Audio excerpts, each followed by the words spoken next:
दरवाजे पर दस्तक सुनाई दी। उसने बाथरूम से निकलकर दरवाज़ा खोला। सामने आजम खड़ा हुआ था। अभी वो बेरुखी बरतने की बात सोच रही थी, मगर उसे देखते ही मौन हो गई। दिल ने कहा वो अपनी संगदिली की मुआफ़ी मांगने आया है। आजम ने कैबिन में दाखिल होकर कहा, मुझसे तुम्हारे आंसू नहीं देखे जाते। मुझे बताओ कि मैं तुम्हारे लिए क्या कर सकता हूँ। यही करो कि कुछ और फरेब दो। यकीन करो मैं फरेबी नहीं हूँ। लो, फिर उस वक्त तुमने खुद को फरहाद कैसे तस्लीम कर लिया जब दुश्मन तुम्हें पकड़ कर ले जा रहे थे। सुनो मिस, मैं वक्त और मौका देखकर रंग बदलने वाला आदमी हूँ। उस वक्त तुमने दुश्मनों से फरहाद का मुतालबा किया तो मैं अपनी जान बचाने के लिए फरहाद बन गया। अगर तुम उल्लू के पट्टे का मुतालबा करती तो मैं वो भी बन जाता। आओ हम इत्मीनान से बैठकर अपनी अपनी दास्तान सुनाएं। इस तरह हम एक दूसरे को सही मायनों में समझ लेंगे। मैंने तुम्हें खूब समझ लिया है। तुमने कोई नई कहानी गढ़ ली है तो सुना दो। मैं क्या सुनाऊं? आज ही मैंने शबाना से शादी की। उसका अरबपति बाप मेरा मुखालिफ था, इसलिए हम हनीमून मनाने इस्तंबुल आए, मगर मेरे नसीब में मेरी दुल्हन नहीं थी। इन बदमाशों ने मुझे पकड़ लिया। अगर तुम ना बजाती तो वो लोग मुझे किसी वीराने में ले जाकर मार डालते। मैं तुम्हारा एहसानमंद हूँ। बस खत्म हो गई कहानी। ये कहानी नहीं हकीकत है। शबाना इस्तंबुल में मेरे लिए भटक रही होगी। अगर ये सच है तो तुम कैसे मर्द हो, अपनी नौब्याहता औरत को भटकने के लिए छोड़कर यहाँ आ गई। मैं तकदीर से नहीं लड़ सकता। अगर शबाना के इश्क में दीवाना बनकर भागने की कोशिश करता तो वो लोग मुझे गोली मार देते। शबाना मुझको ना मिलती, मैं शबाना को ना मिलता, ख्वामखा मर जाता। अब जिंदा हूं तो उसके पास वापस जाने की तदबीर करूंगा। तो फिर उसके पास वापस जाओ, यहाँ क्यों खड़े हो? यानी तुम्हें अब भी यकीन नहीं आया कि मैं आजम हूँ? देखो फरहाद, तुम एक बार कह दो कि मुझसे नफरत है, मैं वादा करती हूँ कि इसके बाद फिर तुम्हें अपनी सूरत नहीं दिखाऊंगी। तुम इतनी हसीन हो कि फरहाद तो क्या, मैं भी झूठ मूठ नफरत नहीं कर सकता। चलो ऐसा करते हैं कि हम दोस्त बन जाती हैं। मैं कोशिश करूंगा कि तुम्हारा फरहाद बन सकूं। मुझे हमदर्दी वाली दोस्ती नहीं चाहिए। चले जाओ यहाँ से। वो सर झुकाकर जाने लगा, फिर दरवाजे पर रुक गया। उसने फौरन एक फैसला किया। उसके बाद कहकहा लगाते हुए पलट गया। अपने दोनों बाजू फैलाकर आगे बढ़ते हुए बोला, मेरी जान रोमाना, मैं इतनी देर से मजाक कर रहा था। भाई मैं तुम्हारा फरहाद हूँ। ये कहकर उसने रोमाना को आगोश में समेट लिया। पहले तो वह हैरान हुई, फिर प्यार भरे बाजुओं ने उसे समझाया कि फरहाद वाकई मजाक कर रहा था। वो एक झटके से अलग होकर बोली, यह भी कोई मजाक है? जाओ, मैं तुमसे नहीं बोलूंगी। वो फरते मोहब्बत से रोने लगी। अचानक दरवाजे पर दस्तक होने लगी। वो हड़बड़ाकर अलग हो गए। दोनों को वो दस्तक ग्रां गुजर रही थी। आजम ने आगे बढ़कर दरवाज़ा खोल दिया। बाहर स्टूवर्ड खड़ा हुआ था। उसने कहा, क्या आप ही मिस्टर फरहाद हैं? जी हाँ, फरमाइए। वो आहिस्तगी से बोला, आइए, आपकी एक एक तस्वीर उतारी जाएगी ताकि जाली पासपोर्ट मुकम्मल हो सके।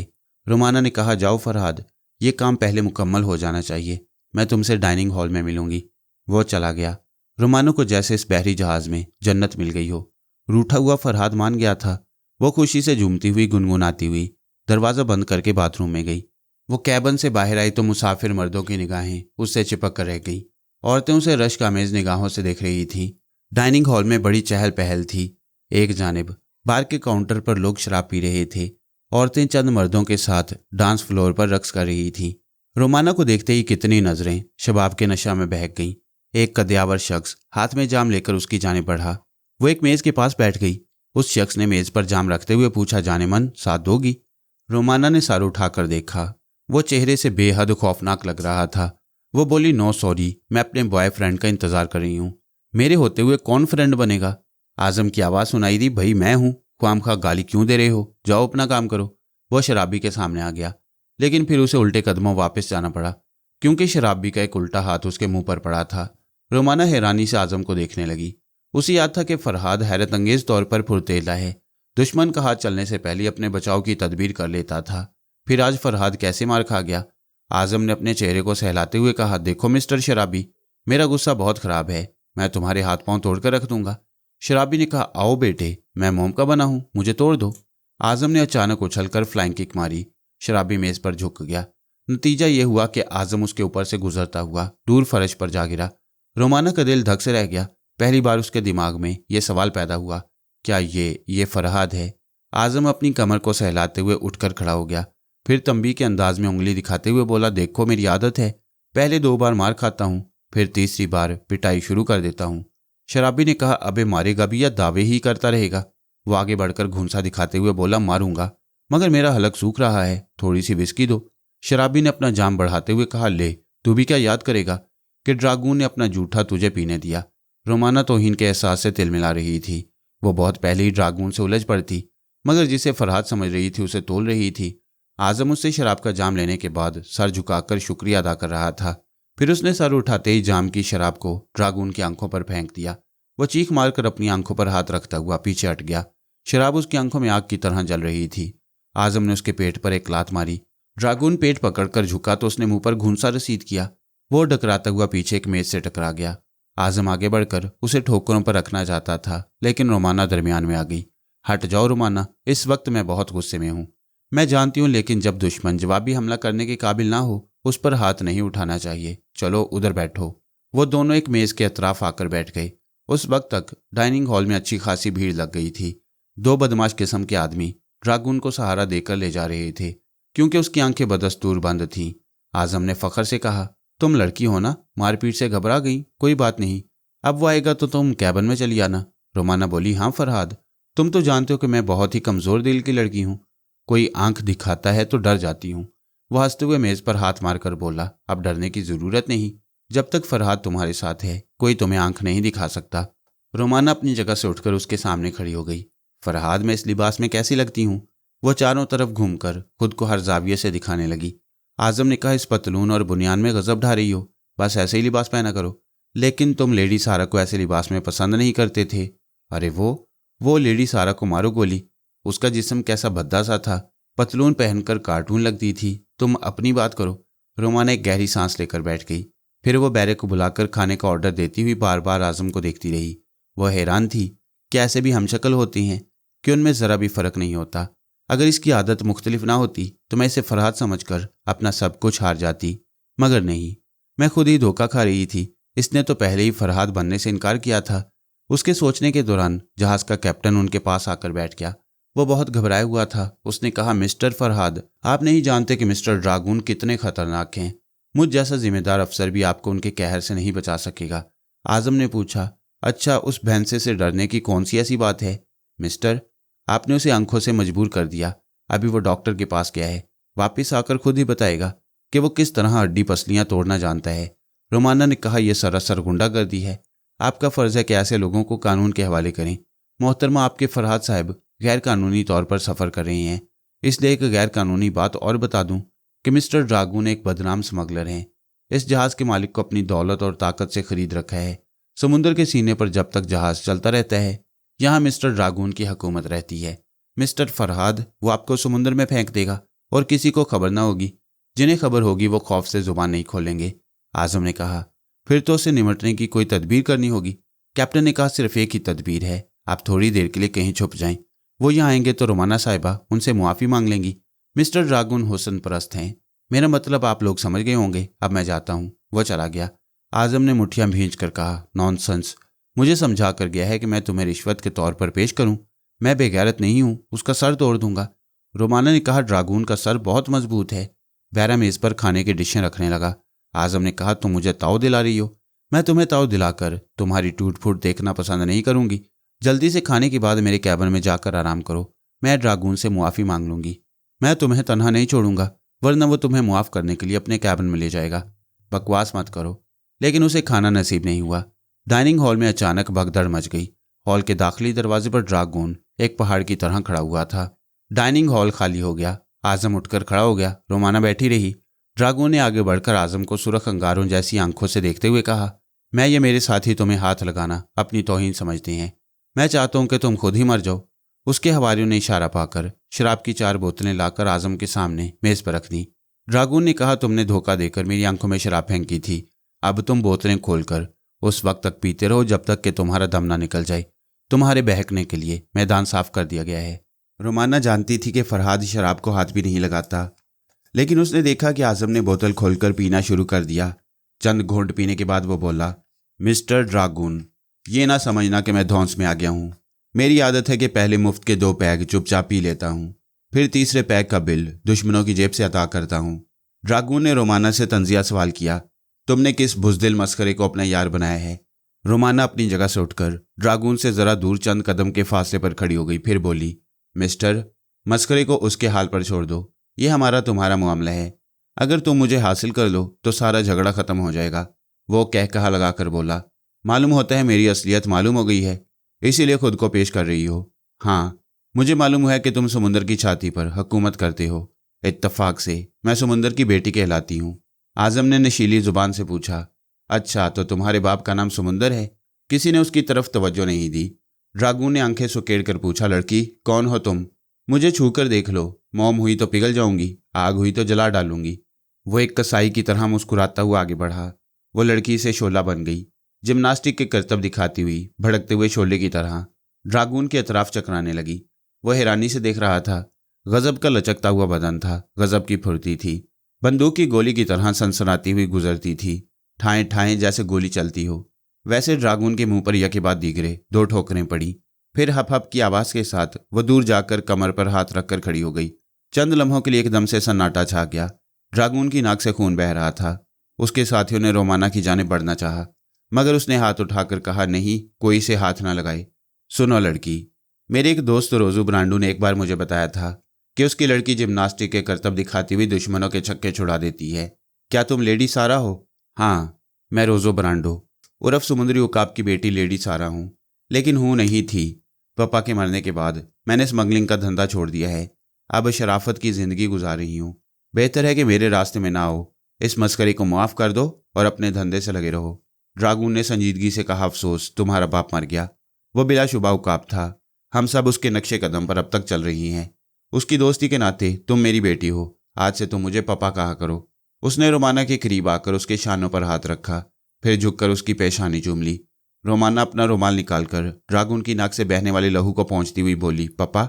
आजम ने तीसरा पैग खाली करने के बाद कहा, मिस्टर ड्रागून, मैंने इसी वक्त के लिए तुम पर हाथ नहीं उठाया।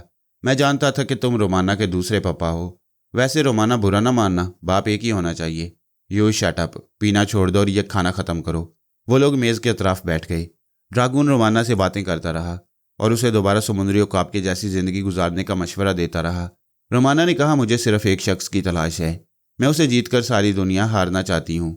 वो खुश नसीब कौन है? ड्रागून ने पूछा। आजम ने कहा, मैं। तुम्हारी ये ताज़ा तरीन बेटी मुझे चाहती है। ड्रागून ने उसे नागवारी से देखा। रोमाना ने कहा, इसकी आधी बात दुरुस्त है। मैं इसे अपना फरहाद समझकर साथ ले आई हूँ, क्योंकि ये फरहाद का हमशक्ल है। आजम ने चौंक कर पूछा, अच्छा, तो अब तुम मुझे फरहाद नहीं समझ रही हो? तुम उसके पाँव की धूल भी नहीं हो। आह, मैं घर का रहा ना घाट का। मुझे मेरी बीवी शबाना याद आ रही है। रोमाना हैरानी से बोली, अरे तुम कितनी जल्दी रंग बदलते हो। चंद लम्हे पहले मेरे आशिक थे, आप फिर शबाना को याद कर रहे हो। वो मेरी बीवी है। उसे याद करने से मुझे कोई नहीं रोक सकता। मैं उसके पास वापस जाऊंगा। ये जहाज अब कहाँ जाकर रुकेगा? अदन के साहिल पर लंगर डालेगा। रोमाना और ड्रागून वहां से उठ गए। आजम उनके पीछे बुड़बुड़ाते हुए आने लगा। ड्रागून ने पूछा, तुमने ये मुसीबत क्यों पाल रखी है? वो बोली, जब यार नहीं होता तो तस्वीरें यार से जी बहलता है। फिर आजम तो फरहाद का जीता जागता और हंसता बोलता कठपुतला है। मुझे तसल्ली होगी कि मैं फरहाद को देख रही हूँ और उसके साथ वक्त गुजार रही हूँ। वो लोग रेलिंग के करीब आकर इजी चेयर्स पर बैठ गए। चांदनी रात में समुद्र की लहरें दूर तक नजर आ रही थी। ड्रागून ने कॉफ़ी का ऑर्डर दिया। रोमाना ने कहा, मेरी समझ में नहीं आता कि फरहाद को कहाँ तलाश करूँ। सोनिया ने उसे पा लिया तो फिर उसे तुर्की से बाहर ले जाएगी। क्या सोनिया भी उसे चाहती है? हाँ। रोमाना ड्रागून को सोनिया के मुतालिक बताने लगी। इस दौरान कॉफ़ी का दौर चलता रहा। फिर रोमाना ने कहा, पापा, आप मेरी बातें छोड़ें, अब अपने मुतालिक बताएं। इस मुसाफिर बरदार जहाज़ के जरिए भला स्मगलिंग क्या होती होगी? वो हंसते हुए बोला, मैं तुम्हारे बाप की तरह जानबूझकर खुले समुद्र में खतरात से खेलना नहीं चाहता। मेरा तरीक़ेकार दूसरों से मुख्तलिफ है। यानी मैं दूसरी पार्टियों का माल एक जगह से दूसरी जगह पहुंचाता हूँ। तुम्हें शायद यकीन ना हो, अक्सर मुझे एक छोटा सा ब्रीफ केस से स्मगल करने के लाखों डॉलर मिलते हैं। रोमाना ने कहा, यकीनन ऐसे ब्रीफ केस में किसी मुल्क की अहम दस्तावेजात होती होंगी। हाँ, मगर मुझे इतना मुआवजा मिलता है कि किसी की राज की तह तक पहुंचना मुनासिब नहीं समझता। ऐसी बातें मुआहदे के खिलाफ होती हैं। इस वक्त हमारे जहाज़ में 55 मुसाफिर जाली पासपोर्ट के जरिए सफ़र कर रही हैं। मैंने तुम्हारे इस नकली फरहाद को स्मगल करने के $16,000 लिए हैं। अब हिसाब कर लो कि 55 गैर कानूनी मुसाफिरों से मुझे कितनी आमदनी हो चुकी है। यानी जहाज़ की रवानगी से कबल ही मैं $8,80,000 हासिल कर चुका हूँ। क्या ये जाली पासपोर्ट वाले गिरफ्त में नहीं आते? नहीं, अगर गिरफ्त में आ भी जाएं तो मुझ पर हरफ नहीं आता। सारी जिम्मेदारियां उस पार्टी पर आयद होती हैं जो जाली पासपोर्ट के जरिए इन्हें मेरे जहाज़ पर सवार कराती हैं। इस जहाज़ में सिर्फ एक नागिन ऐसी है जो पासपोर्ट के बगैर सफ़र कर रही है। नागिन और पासपोर्ट? रोमाना ने हैरानी से पूछा। ड्रागून ने संजीदगी से कहा, कुछ पुरस्कार पार्टियां ऐसी होती हैं जो मेरे सामने नहीं आती, बड़ी राजदारी से कोड वर्ड्स में मामला तय करती हैं। वो नागिन एक औरत है, लेकिन कोड वर्ड्स में उसे नागिन कहा जा रहा है। मैं नहीं जानता कि क्या राज है। उसे एक ताबूत में यहाँ पहुंचाया गया है। ताबूत में? रोमाना हैरानी से बोली। मैं उस नागिन को जरूर देखूंगी। आओ। मैंने उसे एक कैबिन में लॉक कर दिया है। फिलहाल वो खतरनाक नहीं है, गहरी नींद में डूबी हुई है। वो दोनों वहां से उठकर कैबिनों की तरफ जाने लगे। आजम भी उनके साथ था। ड्रागू ने कहा, जिस पार्टी ने इस नागिन को मेरे पास पहुंचाया है उसने वार्निंग दी है कि जब वो नींद से बेदार हो तो इससे दोस्ताना रवैया इख्तियार किया जाए, वरना वो अपने जहरीले गैज़ो गज़ब में खुद तो डूबेगी, पूरे जहाज को भी डुबो देगी। रोमाना चलते चलते गहरी सोच में डूब गई थी। एक कैबिन के सामने पहुंचकर ड्रागून ने चाबी निकाली, फिर दरवाजे को खोला। अंदर तारीकी थी। वो ड्रागून के पीछे आजम के साथ कैबिन में दाखिल हुई। चंद सातों के बाद स्विच ऑन होने की हल्की सी आवाज आई। कैबिन रोशन हो गया। रोमाना के सामने एक बर्थ पर सोनिया सो रही थी। उसे देखते ही रोमाना की रगों में लहू की हरारत और रवानी तेज हो गई। उससे बर्दाश्त न हो सका। वह चीख कर बोली, सोनिया उठो, हमारी जिंदगी का वो मोड़ आ गया है जहां हम बदतरीन दुश्मनों की तरह मिल रही हैं। उठ जाओ। ड्रागून ने उसके शाने पर हाथ रखकर कहा, सारा चुप हो जाओ, यह भी सो रही है। रोमाना बुड़बुड़ाने लगी, सारा? हाँ, मैं सारा हूं। मैंने रोमाना बनकर अपना सब कुछ खो दिया। अब इस दुश्मन औरत के सामने सारा बनकर फरहाद को हासिल कर लूंगी। ड्रागून ने पूछा, क्या इसका नाम सोनिया है? हाँ पप्पा। मुझे बताओ, तुम इसे कहाँ से लाए हो? यह आसानी से गिरफ्त में आने वाली औरत नहीं है। कैसे ख्वाब आवर गोलियां खिलाई गई हैं? मेरा अंदाज़ा यही है, वरना ये इतनी गहरी नींद न सोती। मुझे बताओ कि इसे यहाँ लाने वाली पार्टी ने इसे कहाँ पहुँचाने के लिए कहा है। बाहर चलो, मैं बताता हूँ। वो तीनों बाहर जाने लगे। आजम ने सोनिया को देखते हुए कहा, यह जितनी खतरनाक लगती है उतनी ही हसीन भी है। मैंने अब से पहले सांवले हुस्न में इतनी कशिश नहीं देखी। वह बाहर आकर रोमाना से बोला, तुम्हारा हुस्न भी बेमिसाल है। मुझे बताओ कि आखिर ये फरहाद कौन है जिस पर तुम जैसी हसीनाएं दुनिया के एक सिरे से दूसरे सिरे तक भटकती रहती हैं। ड्रागून ने कैबिन के दरवाजे को दोबारा लॉक कर दिया। फिर रोमाना के साथ आगे बढ़ते हुए बोला, मेरे जहाज में बहुत सी पुरस्कार हस्तियां सफ़र करती रहती हैं। ये नागिन भी उनमें से एक है। मैं इसे नागिन ही कहूँगा, क्योंकि इसे पहुंचाने वाली पार्टी ने कोड वर्ड्स में बताया है कि ये नाग और नागिन का जोड़ा है। नाग इससे बिछड़ गया है, कहीं गुम हो गया है। वो इसके जरिए नाग को पकड़ना चाहती हैं। रोमाना चौंक कर बोली, ओह पप्पा, मैं समझ गई। फरहाद को ही नाग कहा जा रहा है। उसे गिरफ्त में लेने के लिए दुनिया की खतरनाक तंजीमें सरगर्म अमल हैं। मुझे बताओ, वो फरहाद को किस तरह पकड़ना चाहती हैं? कोई पार्टी अपना राज या तरीक़ेकार नहीं बताती। मुझसे सिर्फ इतना कहा गया है कि किसी दिन हमारे सफ़र के दौरान एक आबदोज कश्ती हमारे जहाज़ के करीब आएगी और यहाँ से नाग और नागिन को ले जाएगी। मगर नाग कहाँ है? पता नहीं। उन्होंने कहा है कि जहाँ ये बला रहेगी वहाँ वो नाग खुद पहुँचेगा या टेलीपैथी के जरिए अपनी नागिन को पुकारेगा, और अब ये जहरीला तमाशा बीच समुंदर में होगा। रोमाना दांत पीस कर बोली, इससे पहले मैं तमाशा दिखाऊंगी, जरा इसे बेदार होने दो। ड्रागू ने कहा, सारा, मैं तुम्हारे गुस्से और इंतकाम के जज्बात को समझता हूँ। मेरा मशवरा है कि तुम सोनिया से इंतकाम ना लो, तब भी वो अपने बुरे अंजाम को पहुंचेगी। अगर वो ऐसी ही खतरनाक है तो उसे यहाँ पहुंचने वाली पार्टी पहली फुर्सत में हलाक कर देती। लेकिन वो लोग फरहाद का इंतजार कर रही हैं। रोमाना ने पूछा, पप्पा तुम क्या चाहते हो? क्या वो पुरस्कार लोग फरहाद को पकड़ कर ले जाएं? उसने कहकहा लगाते हुए कहा, ये बच्चों को बहलाने वाली बातें हैं। तुम बच्ची नहीं हो। जरा कल से सोचो। ये जहाज खुले समुंदर में आ गया है। फरहाद कोई जादूगर तो नहीं है कि समुंदर की लहरों पर चलता हुआ यहाँ आ जाए। वो बोली, हो सकता है कि वो जाली पासपोर्ट के जरिया यहाँ मेकअप में मौजूद हो। हाँ, ये मुमकिन है। मैं अभी चेक करता हूँ। ड्रागून ने दूर खड़े हुए अपने एक माथियत को बुलाकर हुक्म दिया, तुम अपने साथियों को साथ लेकर जाली पासपोर्ट पर सफ़र करने वाले तमाम मुसाफिरों का चेक करो। जो भी मेकअप में अपनी असलियत छुपाए हुए हो उसे मेरे पास ले आओ। वो हुक्म की तामील के लिए चला गया। आजम ने कहा, तुम दोनों अपनी अपनी गा रहे हो। ये नहीं सोचते कि मैंने फरहाद की शक्ल में पैदा होकर कैसी मुसीबत मोल ली है। अगर वो अपनी नागिन के पीछे यहाँ ना आया तो आबदोज वाले मुझे फरहाद समझ कर ले जाएंगे। रोमाना चौंक कर उसे देखने लगी। वह थोड़ी देर के लिए भूल गई थी कि फरहाद की एक मुकम्मल नकल वहाँ मौजूद है। वो आजम को गहरी नज़रों से देखते हुए सोचने लगी। उसके दिमाग में एक मंसूबा पक रहा था। आजम ने ताज्जुब से पूछा, तुम मुझे इस तरह घूर कर क्यों देख रही हो? वह चौंक कर मुस्कुराई, फिर बोली, मुझसे बड़ी भूल हुई कि मैंने तुम्हें नहीं पहचाना। तुम ही तो मेरे फरहाद हो। हैं? वो घबरा कर पीछे हट गया। नहीं नहीं, मैं आजम हूँ। वह पुचकारती हुई बोली, नहीं मेरी जान, तुम ही फरहाद हो। मैं अपने माँ बाप की कसम खाकर कहता हूँ कि उन्होंने मुझे आजम बनाकर पैदा किया है। तुम्हारी इस बात पर फरहाद के दुश्मन यकीन नहीं करेंगे। वो तुम्हें देखते ही शूट कर देंगे या फिर यहाँ से उठाकर अपने साथ ले जाएंगे। क्या मुसीबत है। वो परेशान होकर बोला, रोमाना, इंसानी हमदर्दी का तकाजा है कि मुझे फरहाद की जगह कुर्बानी का बकरा ना बनाओ। मैं नहीं बना रही हूँ। कोई भी फरहाद का जानने वाला तुम्हें फरहाद ही कहेगा। मेरे और पापा के कहने से दुश्मन यकीन नहीं करेंगे।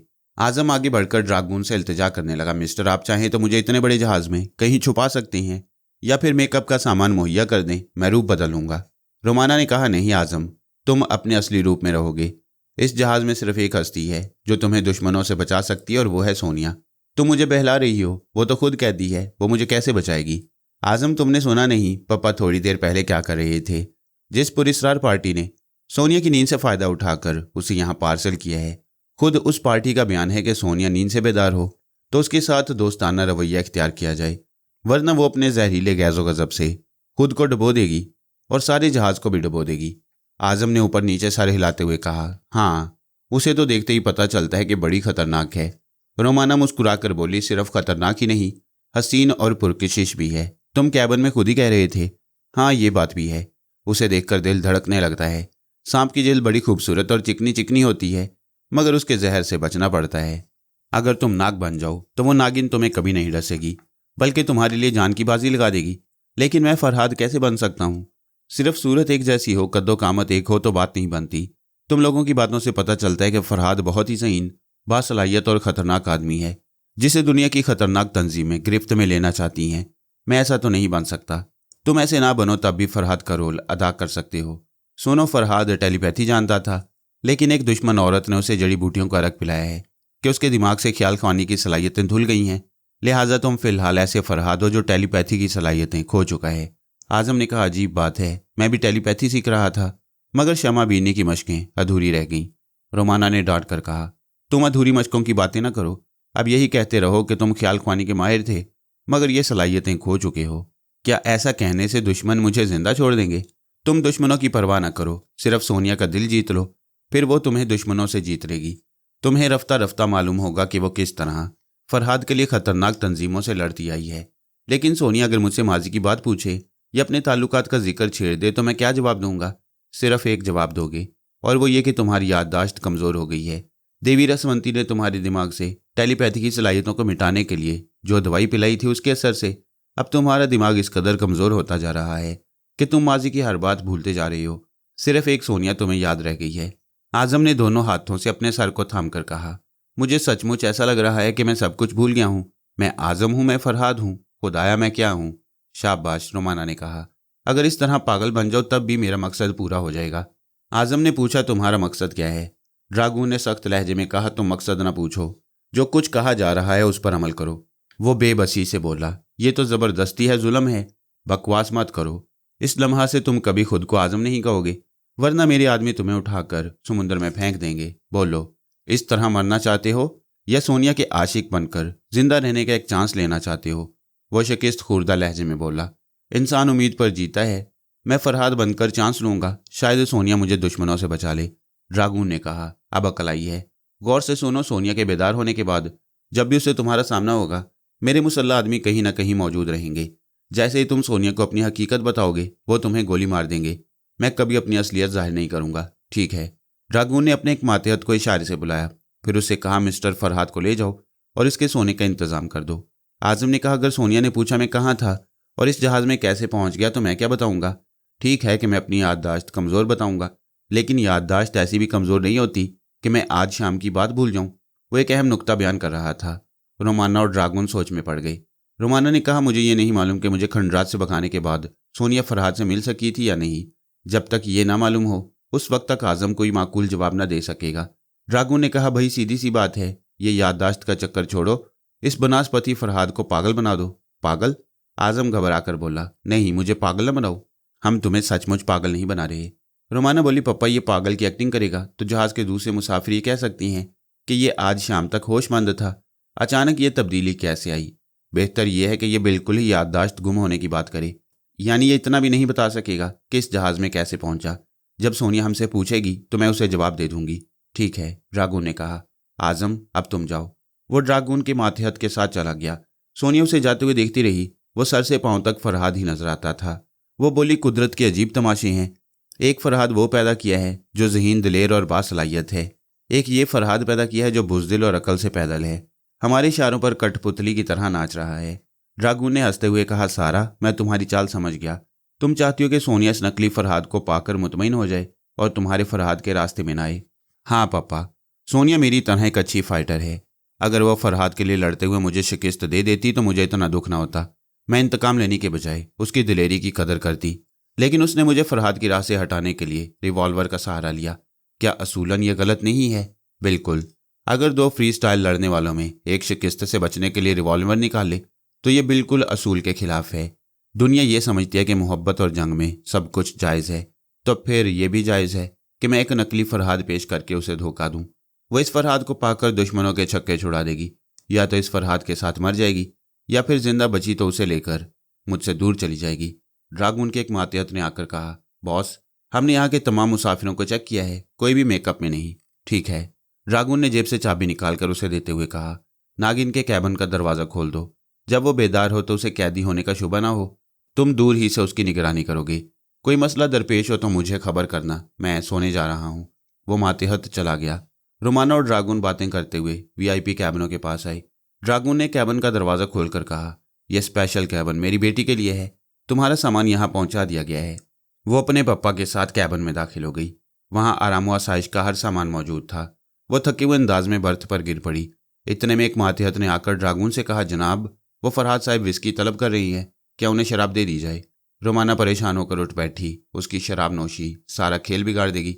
फरहाद शराब नहीं पीता। ड्रागून ने कहा, ताज्जुब है, फरहाद को जैसा फाइटर बताया जा रहा है, ऐसे शख्स को तो लाजमन पीना चाहिए। वो पिए बगैर कैसे लड़ता होगा? उसकी खूबी यह भी है कि वो हमेशा होशो हवास में रहता है। दिमागों से खेलने वाला खुद अपने दिमाग को नशे का गुलाम नहीं बनाता। मेरी ख्वाहिश है कि मैं कभी उसे करीब से देखूंगा। हाउएवर, अब तुम आराम करो। मैं आजम को डांट कर शराब नोशी से बाज रखूंगा। वो चला गया। रोमाना ने उठकर दरवाजे को अंदर से बंद कर लिया। फिर बाथरूम में गई। जब वो अपने जहाज पर होती थी तो रोज सुबह वर्जिश करती थी। फरहाद की जुदाई ने उसके होश उड़ा दिए थे। कई माह से उसने जिस्मानी वर्जिश की तरफ तवज्जो नहीं दी। इसके बावजूद उसके तराशीदा बदन का हर जाविया ऐसा वाज़ेह और इतना दिलकश था कि उसे देखकर छूने और छूकर समेटने को जी चाहता। वो बाथरूम से आकर बर्थ पर लेट गई। वो पुरसुकून नहीं थी।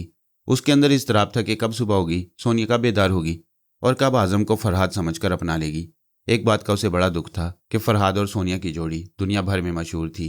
रोमाना के अंदर हसद की आग भड़क रही थी कि सोनिया फरहाद के नाम से पहचानी जाती है और फरहाद का पता अक्सर सोनिया के नक्शे कदम से मिलता है। वो खुद को तसल्ली देने लगी, गलती मेरी है कि मैंने फरहाद की कदर नहीं की थी, लेकिन अब उसने मुझे मुआफ़ कर दिया है। ऐसा सोचते वक्त उसे ख्याल आया कि वो दोबारा टेलीपैथी का इल्म हासिल करेगा तो सोनिया से भी दिमागी राब्ता कायम करेगा। उस वक्त सोनिया आज़म को फरहाद समझकर उस पर अपना तन मन निछावर कर चुकी होगी। फिर फरहाद उसकी बेवफाई से बदजन होकर सिर्फ रोमाना का हो जाएगा। लेकिन नहीं, वो सोचने लगी, फरहाद सोचें पढ़ने के बाद यह समझ लेगा कि मैंने ही सोनिया को नकली फरहाद के जाल में फंसाया है। फिर वो मुझे साजिशी लड़की समझकर मुझसे नफरत करेगा। लेकिन क्यों? सोनिया ने भी मेरे खिलाफ साजिश की थी। फरहाद की लाइल्मी में मुझे उसके रास्ते से हटा दिया। मक्कारी की इब्तदा सोनिया ने की, इंतहा मैं कर रही हूँ। फरहाद को इंसाफ करना होगा। उसे दोनों को सज़ा देना होगा या दोनों को मुआफ़ करना होगा। बड़ी देर तक रोमाना का जहन उलझता रहा। वो सोचती रही। फिर वो सोचते सोचते सो गई। दिलो दिमाग में तजस्सुस भरा हुआ था, इसलिए सुबह जल्दी आंख खुल गई। गुस्ल वगैरह से फारिग होकर लिबास बदलने के बाद वो कैबिन से बाहर आई। दूर मशरिकी उफ़क़ पर जहाँ आसमान और समुंदर मिल रहे थे, वहाँ से सुनहरा सूरज तुलू हो रहा था। नीले आसमान पर दूर तक लाली छाई हुई थी। मंजर ख्वाह कितना ही हसीन हो, रोमाना को उसे दिलचस्पी नहीं हो सकती थी। उसने सोनिया के कैबिन के पास आकर ड्रागून के मातहत से पूछा, क्या नागिन बेदार हो गई? नहीं मादाम, वो अभी तक सो रही है। रोमाना नाश्ता करने के लिए डाइनिंग हॉल में आ गई। अभी जहाज़ में मुसाफिरों की चहल पहल नहीं थी। आज़म उसके पास आकर बैठ गया। रोमाना, मुझ पर जुल्म हो रहा है। पिछली रात मुझे पीने के लिए एक घूंट शराब नहीं दी गई। मैं फरहाद का रोल अदा कर सकता हूँ, लेकिन शराब ज़रूरी है। वो नाश्ता शुरू करते हुए बोली, खाओ और नशीली चीज़ों को भूल जाओ। जिद करोगे तो पप्पा के आदमी तुम्हें समुंदर में फेंक देंगे और मैं चुपचाप तमाशा देखती रहूंगी। वो एक स्लाइस उठाकर मक्खन लगाते हुए बोला, मेरी समझ में नहीं आता कि मैं तुम्हें कैसे मक्खन लगाऊं कि पीने की इजाज़त मिल जाए। मैं सच कहता हूं कि इसके बगैर मेरा दिमाग काम नहीं करेगा। यह तो अच्छी बात है कि आज से तुम्हारा दिमाग काम ना करे। तुम सिर्फ मेरे दिमाग से काम करो, यानी ऐसे फरहाद का रोल अदा करो जिसकी याददाश्त गुम हो चुकी है। तुम्हारा नाम क्या है? आज़म। आज़म बेग। उल्लू, गधे। वो गुस्सा से बोली, यह नाम मुझे पसंद नहीं है। अब मुझे और कुछ ना बनाना। You shut up. मैं तुम्हें समझा चुकी हूं कि आजम को भूल जाओ। मालूम होता है तुम समुंदर में ही डूबकर मरोगे। बिल्कुल ठीक। अगर सोनिया पूछे तो कह देना कि कल रात चंद बदमाश तुम्हें पकड़कर कहीं ले जा रहे थे। रोमाना नाम की एक लड़की तुम्हें उनसे छुड़ाकर यहाँ ले आई। अब वो कहती है कि मैं तुम्हारी महबूबा हूँ, लेकिन तुम्हें याद नहीं आता कि तुमने रोमाना को कहीं देखा है। समझ गया, मैं यही कहूँगा। अगर जरा सी भी भूल हुई तो कहीं से एक सनसनाती हुई गोली आएगी और तुम्हारी जिंदगी को चाट कर गुजर जाएगी। वो कॉफ़ी पीकर चला गया। रोमाना वहाँ 1 घंटा तक बैठी रही। आजम ने भी वापस आकर यही कहा कि उसके कैबिन का दरवाज़ा बंद है, शायद वो सो रही है। रोमाना की बेचैनी बढ़ती गई। दिन के 10 बजे भी जब ये खबर मिली कि वो अभी तक सो रही है तो रोमाना का पारा चढ़ गया। वो सोचने लगी, वो शहजादियों की तरह बेफिक्री से सो रही है, मैं जैसे उसकी बांदी हूँ कि जागने का इंतजार कर रही हूँ। ड्रागू ने कहा, बेटी मैं खुद हैरान हूँ कि वो अब तक कैसे गहरी नींद सो रही है। मैं अभी जाकर उसे बेदार करता हूँ। वो रोमाना को जहाज के अर्शे पर छोड़कर तेजी से चलता हुआ कैबिन की तरफ आया। फिर उस कैबिन के दरवाजे पर पहुंचकर दस्तक दी। अगर मौत कहीं आराम से सो रही हो तो उससे कतराकर निकल जाना चाहिए, मगर कुछ लोग होते हैं जो हमेशा जिंदा रहने की खुशफहमी में अपने पैरों पर चलकर आती हैं और अपने हाथों से मौत के दरवाजे पर दस्तक देती हैं। वो दस्तक दे रहा था। सोनिया नींद में किसमिसाने लगी। उसे महसूस हुआ जैसे ख्वाबीदा जहन पर कोई हथौड़े बरसा रहा हो।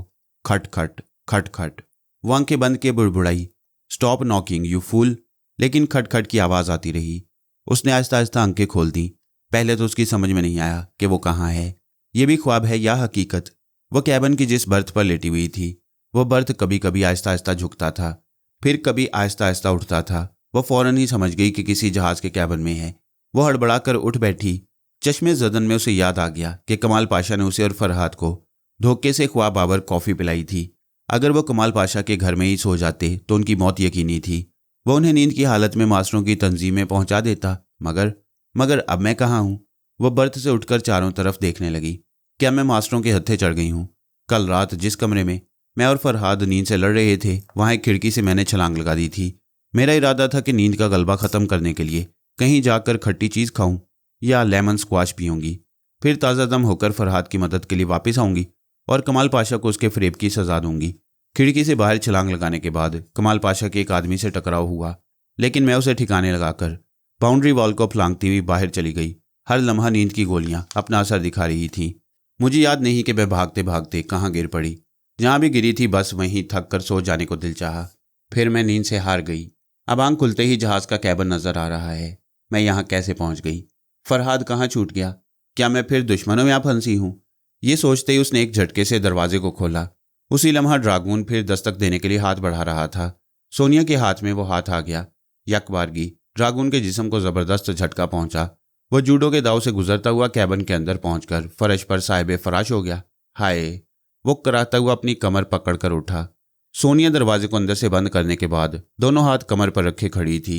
वो नागिन की तरह फुंकारती हुई बोली, अपने इस पहाड़ जैसे जिस्म पर नाज न करना। मिनटों में तुम्हें अपाहिज बनाकर छोड़ दूंगी। चुपचाप उस बर्थ पर आदमी की तरह बैठ जाओ। वो बैठते हुए बोला, मैंने आदमी की तरह ही दस्तक दी थी, तुमने खिलौने की तरह उछाल दिया। यकीन नहीं आता कि तुम औरत हो। यकीन करना भी नहीं। इतनी बड़ी दुनिया में सिर्फ एक मर्द के लिए मैं औरत बन जाती हूँ। चलो अब बताओ, मुझे यहाँ कौन लाया है? अगर मैं ये कह दूँ कि तुम्हें यहाँ भेजने वाले का नाम और पता मैं नहीं जानता तो तुम कभी यकीन नहीं करोगी।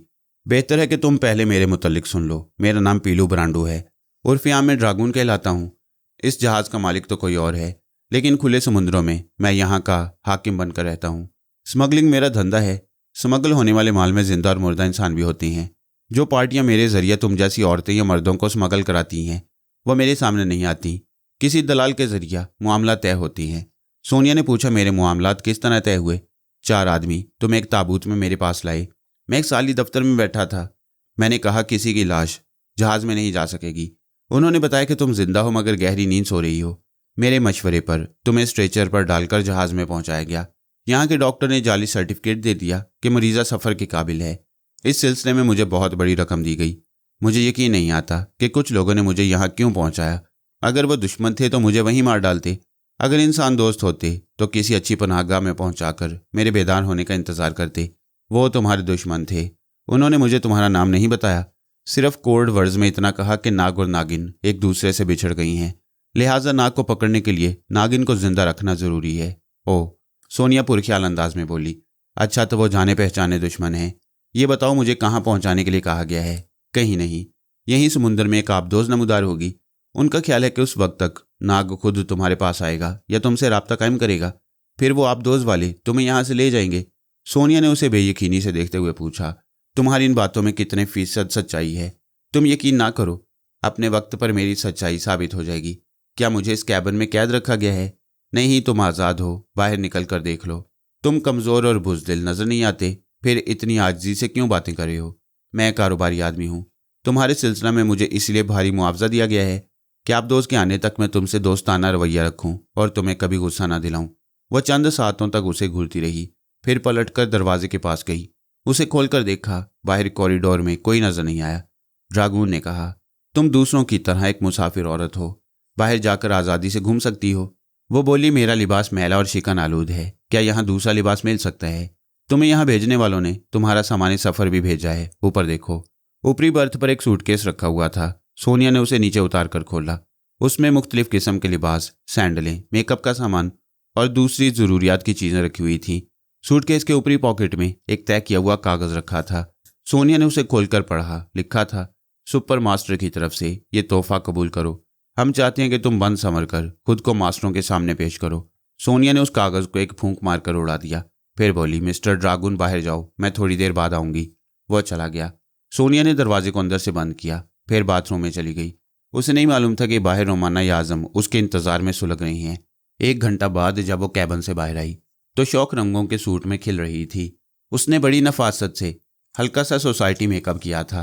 पैरों में ऊंची एड़ी के सैंडल थे, हाथ में मोतियों से सजा हुआ परस था और उसके बदन पर बेशकीमत जेवरात जगमगा रहे थे। जिस तरह दुम्बे को कुर्बानी से पहले फूलों का हार वगैरह पहनाकर सजाया जाता है, उसी तरह सुपर मास्टर ने उसे संवारने के लिए वो आराइशी सामान भेजा था और सोनिया बखुशी सुपर मास्टर की ख्वाहिश पूरी कर रही थी। वो नाश्ता करने के लिए डाइनिंग हॉल में आई। वहाँ अच्छी खासी चहल पहल थी। मुख्तलिफ कौमों मजहब के लोग वहाँ खाते पीते और हंसते बोलते नजर आ रहे थे। आज़म को दानिस्ता ऐसी मेज़ के पास बिठाया गया कि वो दाखिली दरवाजे से ही नजर आ जाए। सोनिया उसे देखते ही खुशी से उछल पड़ी। मुसरतों के हजूम में चीखती हुई आगे बढ़ी, फरहाद फरहाद तुम यहाँ हो। आज़म अनजान बना, चुपचाप सर झुकाए कॉफ़ी पी रहा था। सोनिया ने करीब आकर उसे झिंझोड़ा, बहरे हो गए हो? मेरी आवाज़ नहीं सुन रहे हो? क्या तुम्हें मुझसे मिलकर खुशी नहीं हो रही? वो गहरी संजीदगी से बोला, मुझे यूँ लगता है जैसे मैंने तुम्हें कहीं देखा है। क्या तुम मुझे पहचानती हो? वो नाराज़ होकर बोली, देखो फरहाद, मजाक ना करो। हमें संजीदगी से मौजूदा सिचुएशन पर गौर करना होगा। कैसी सिचुएशन? पहले ये तो बताओ कि तुम मुझे कैसे जानती हो।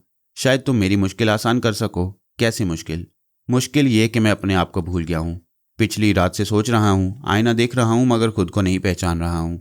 ऐसा लगता है जैसे मैंने कल ही रात इस जहाज़ में जन्म लिया है। सोनिया परेशान होकर उसका मुंह तकने लगी। वो बहू फरहाद था।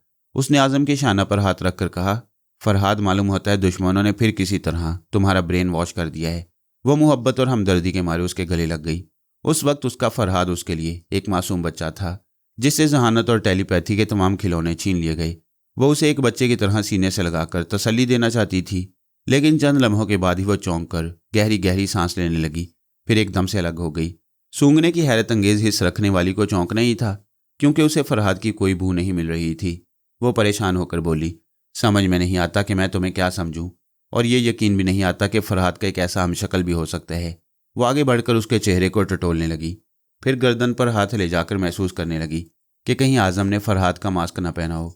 आज़म ने हंसते हुए अपनी गर्दन पर से उसका हाथ हटाकर कहा, मुझे गुदगुदी होती है।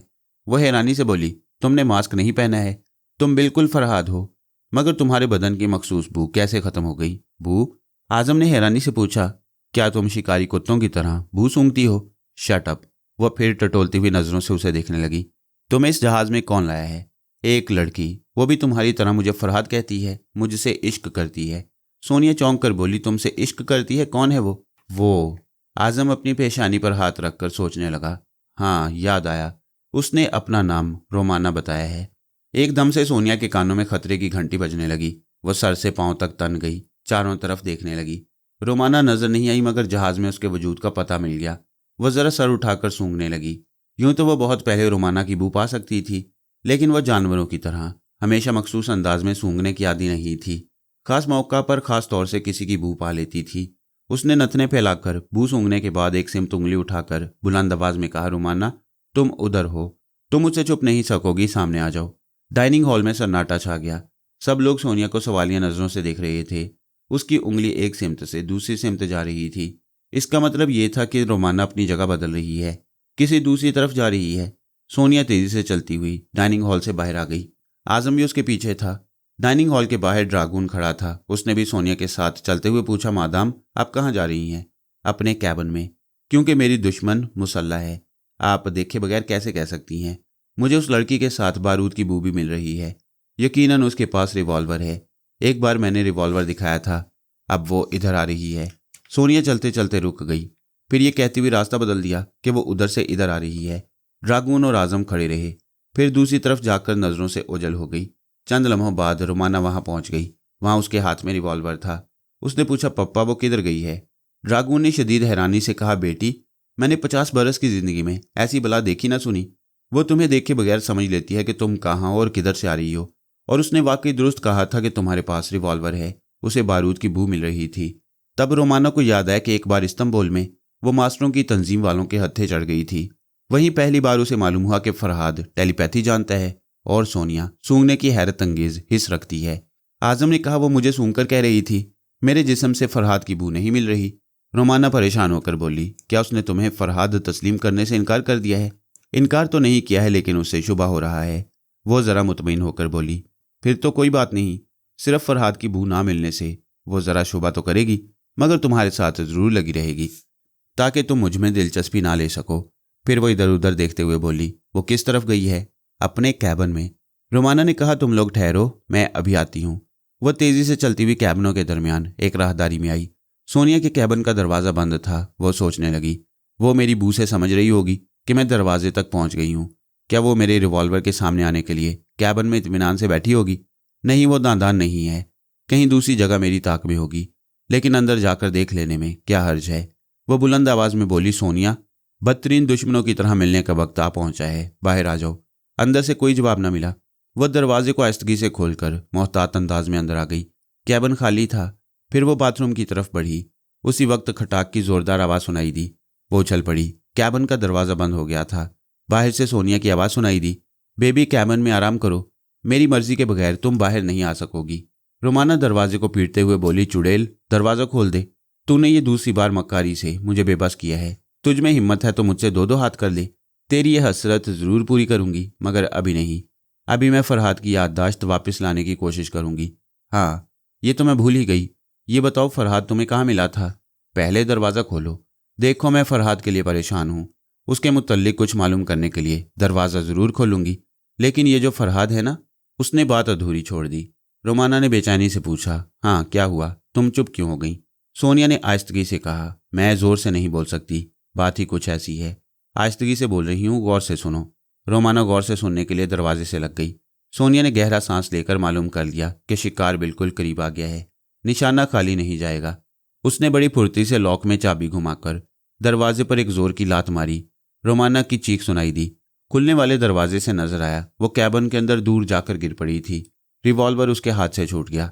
सोनिया छलांग लगाकर रिवॉल्वर तक पहुंची, मगर वो भूल गई थी कि रोमाना जिम्नास्टिक के आसमान की बिजली है।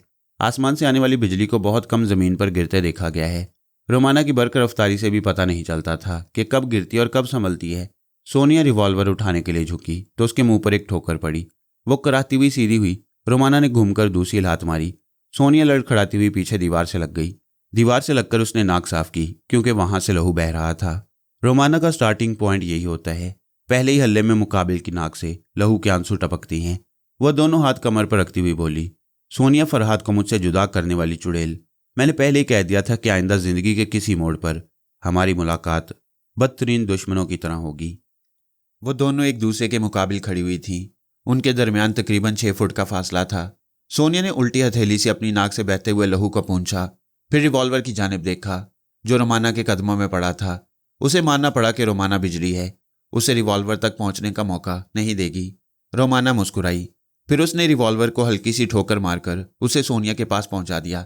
तुम चाहो तो रिवॉल्वर उठा सकती हो। सोनिया उसे बेयकीनी से देखती हुई बोली, तुम अपना रिवॉल्वर मुझे दे रही हो, शायद इस खुशफहमी में हो कि इसे उठाकर तुम पर गोली नहीं चला सकूंगी। इससे पहले ही तुम जिम्नास्टिक के करतब दिखाओगी। रोमाना बोली, आओ आज हम अपनी अपनी तेज तरारी आजमा लें। उन खंडरात में जब हमारा मुकाबला हुआ था तो मैं नहीं जानती थी कि तुम सूंघने की हैरत अंगेज सलाहियत रखती हो, इसलिए मैं धोखा खा गई। आज हम खुली किताब की तरह आमने सामने हैं। तुम अपनी तमाम सलाहियतें आजमा लो, मैं तुम्हें ठोकरों से उड़ाती रहूंगी।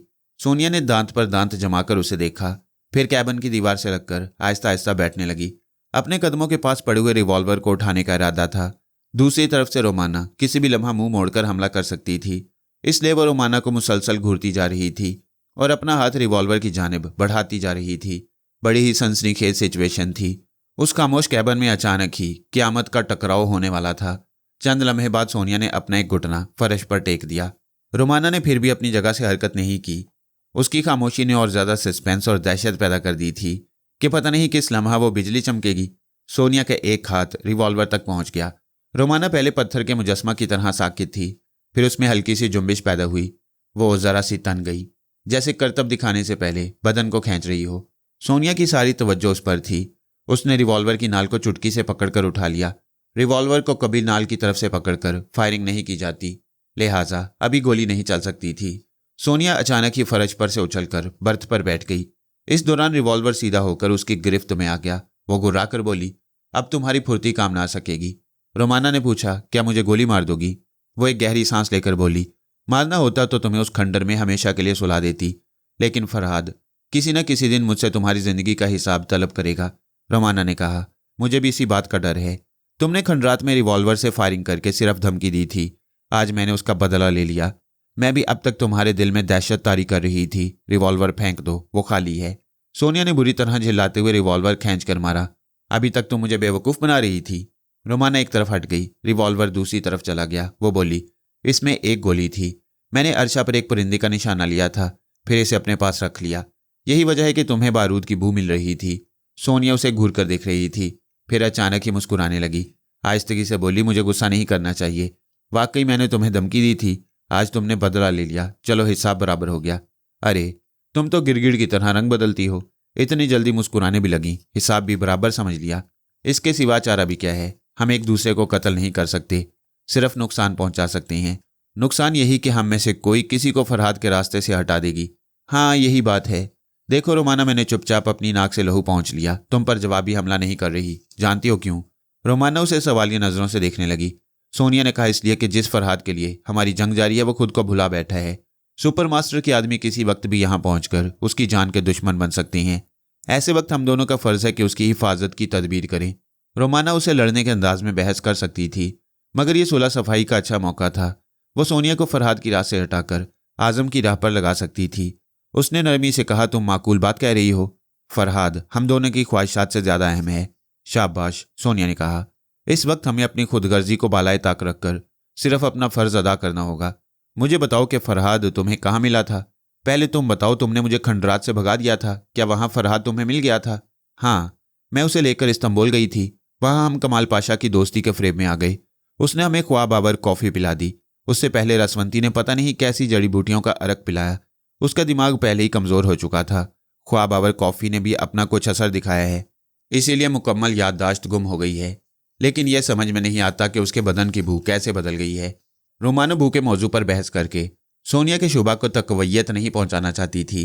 उसने मौजू बदलने के लिए पूछा, मुझे ये बताओ, जब तुम प्रिंस आइलैंड से फरहाद को लेकर आई तो उसने मेरे मुतल्लिक कुछ नहीं पूछा था?